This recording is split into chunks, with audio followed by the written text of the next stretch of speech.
வணக்கம் நண்பர்களே. தமிழக அரசியலில் முக்கிய அப்டேட்டை பார்க்க போகிறோம். சட்டப்பேரவையில் நம்பிக்கை வாக்கெடுப்பு இன்றைக்கி நடந்திருக்கு. டிவிகே கவர்மெண்ட் ஜெயிச்சிட்டாங்க. 144 எம்எல்ஏக்கள் சப்போர்ட் கிடச்சிருக்கு. இனி ஆட்சியை தொடர்றதில்ல, கண்டினியூ பண்ணுறதுல எந்த சிக்கலும் இருக்காது டிவிகேவுக்கு. விஜய் சிஎம் தான். இப்போது இந்த நம்பிக்கை வாக்கெடுப்பு தொடர்பான விவாதத்தில் ஏகப்பட்ட குற்றச்சாட்டுகளை எதிர்க்கட்சிகள் முன் வச்சிருக்காங்க. திமுக சைடிலிருந்தும் சரி, எடப்பாடி பழனிசாமி தலைமையிலான எம்எல்ஏக்கள் பேட்ச் இருக்காங்களே அவங்க சைடிலிருந்தும் சரி, பிரேமலதா விஜயகாந்த், இவங்கெல்லாம் பயங்கரமான குற்றச்சாட்டு. பிரேமலதா விஜயகாந்த் என்ன சொல்லியிருக்காங்க அப்படின்னா, உங்களுடைய வீட்டுக்கு முகத்தை மூடிக்கொண்டு காரில் வந்தது யாரு? வெளிப்படையான ஆட்சி தருவேன் அப்படின்னு சொன்னீங்க, முகத்தை மூடிக்கொண்டு உங்கள் வீட்டுக்கு வந்தது யாரு? எதிர் தரப்பில் இருக்கக்கூடிய எம்எல்ஏவா அப்படின்னு சொல்லி பிரேமலதா விஜயகாந்த் கேள்வி கேட்டிருக்காங்க. அடுத்து திமுக சைடில் இருந்து பார்த்தீங்கன்னா, எஸ்பி வேலுமணி தலைமையிலான அதிமுக எம்எல்ஏக்களை நேற்று விஜய் போய் சந்திச்சார்ல, அதற்கு உதயநிதி விமர்சனம் பண்ணியிருக்காரு. எடப்பாடி பழனிசாமி 6 மினிஸ்டர் பதவி தரேன், வாரிய தலைவர்கள் பதவி தரேன் அப்படின்னு ஆசை வார்த்தைகள் கூறி எங்கள் அதிமுக எம்எல்ஏக்களை விஜய் வாங்க பார்க்குறாரு.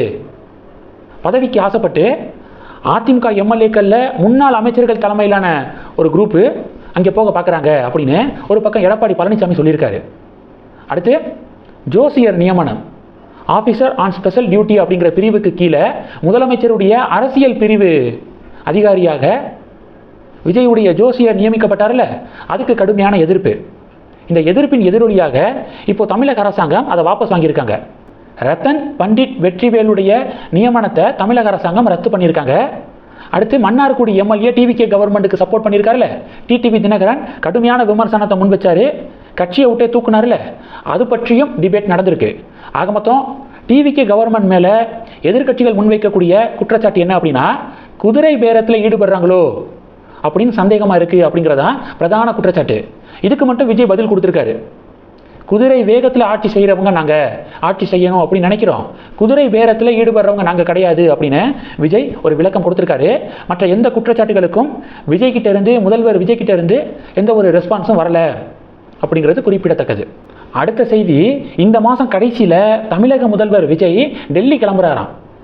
டெல்லியில் பிரதமர் Modi, home minister, finance minister இவங்களெல்லாம் சந்திக்க முடிவெடுத்திருக்காராம்.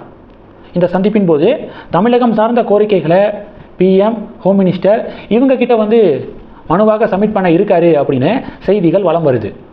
அடுத்தது, பெரிய கருப்பன் ஹைகோர்ட்டில் கேஸ் போட்டு சிவகங்கை மாவட்ட திருப்பத்தூர் தொகுதி எம்எல்ஏ நம்பிக்கை வாக்கெடுப்பில் பங்கேற்க தடை விதிச்சாங்கல்ல ஹைகோர்ட்டு, அதனை எதிர்த்து டிவிகே எம்எல்ஏ சுப்ரீம் கோர்ட்டுக்கு போயிருந்தாரு. சுப்ரீம் கோர்ட்டு ஹைகோர்ட்டுடைய அந்த தீர்ப்புக்கு இடைக்கால தடை விதிச்சிருக்காங்க. மேலும் ஹைகோர்ட்டு இந்த கேஸை விசாரிக்கவும் இடைக்கால தடை விதித்து பெரிய கருப்பன் தரப்புக்கிட்ட விளக்கம் கேட்டு நோட்டீஸ் அனுப்பியிருக்காங்க சுப்ரீம் கோர்ட்டு. அடுத்து என்ன பார்க்க போகிறோம் அப்படின்னா, ஒட்டுமொத்த பாஜக தொண்டர்களுடைய ஒரே எதிர்பார்ப்பு, அண்ணாமலை அண்ணன் எப்போ வரப்போறீங்க, திருப்பி எப்போ பாஜக மாநில தலைவராக சார்ஜ் எடுத்துக்க போறீங்க அப்படின்னு சொல்லிட்டு எல்லாரும் இந்த ஒரே கேள்வியை தான் கேட்குறாங்க. பாஜக தொண்டர்கள் பிஜேபியுடைய படுதோல்வியை பற்றி அவங்க கவலைப்படலை. ஏன்னா இது இப்படி தான் நடக்கும் அப்படிங்கிறது பாஜக தொண்டர்களுக்கு தெரியும். இப்போ அவங்க எல்லாத்துக்கும் இருக்கக்கூடிய ஒரே நம்பிக்கை அண்ணாமலை. சமூக வலைதளத்தில் பிரிங் பேக் அண்ணாமலை அப்படிங்கிற ஹேஷ்டேக்கெல்லாம் ட்ரெண்டிங்காக ஷேர் ஆயிருக்கு. அண்ணாமலை தான் ஒரே சொல்யூஷன், பிஜேபியை வளர்க்க, பிஜேபியை தமிழகத்தில் ஆட்சிக்கு கொண்டு வர அண்ணாமலைனால் மட்டும்தான் முடியும் அப்படிங்கிறதுல திட்டவட்டமாக இருக்காங்க பாஜக தொண்டர்கள். இப்போ பிரிங் பேக் அண்ணாமலை அப்படிங்கிற ஹேஷ்டேக்கு ட்ரெண்ட் ஆகிக்கு இருக்கு. பாஜக மேலிடத்துக்கிட்ட சொல்கிறாங்க, மறுபடியும் அண்ணாமலையை இங்கே கொண்டு வந்து தமிழக பாஜகவுடைய மாநில தலைவராக்குங்க அப்படிங்கிற டிமாண்டு முன்வைக்கப்படுது.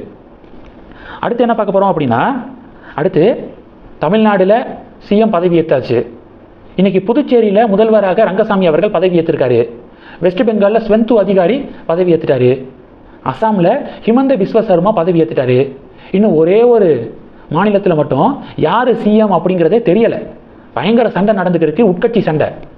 கேரள காங்கிரஸ்குள்ள தனிப்பெரும்பான்மையோட ஆட்சியை பிடிச்சும் யார் முதல்வர் அப்படிங்கிறத தீர்மானிக்க முடியலை காங்கிரஸ் கட்சினால். ஆனால் காங்கிரஸ் கட்சி இன்னைக்கு சட்டப்பேரவையில் பாஜகவுக்கு எதிராக தான் பேசுகிறாங்க. எல்லாத்துக்கும் பிஜேபிக்கு எதிராக தான் காங்கிரஸ் பேசிக்கிட்டு இருக்காங்க. அதிமுகவை உடைக்க பார்க்குது பிஜேபி அப்படின்னு காங்கிரஸ் ஜோதிமணி சொல்லியிருக்காங்க. தனிப்பெரும்பான்மையோட ஜெயிச்சும் முதலமைச்சரை நியமிக்க, முதலமைச்சரை செலக்ட் பண்ண முடியலை. அடுத்த கட்சிக்குள்ளே என்ன நடக்குது அப்படின்னு சொல்லிட்டு பேசிக்கிட்டு இருக்காங்க காங்கிரஸ். இன்னும் 10 வருஷம் இல்லை, இனி 20 வருஷம் ஆனாலும் காங்கிரஸ் மத்தியில் ஆட்சிக்கு வர்றதுக்கு வாய்ப்பே இல்லை அப்படின்னு பாஜக தொண்டர்கள் பதிலடி கொடுக்குறாங்க. இந்த செய்திகள் எல்லாத்தையும் பற்றி உங்களுடைய பார்வைகளை மறக்காமல் கமெண்ட் பண்ணுங்க. தொடர்ந்து கணக்கில் இருங்க. அடுத்தடுத்து நிறையா பதிவுகளை பார்க்க போகிறோம். நன்றி. ஜெய் ஹிந்த்.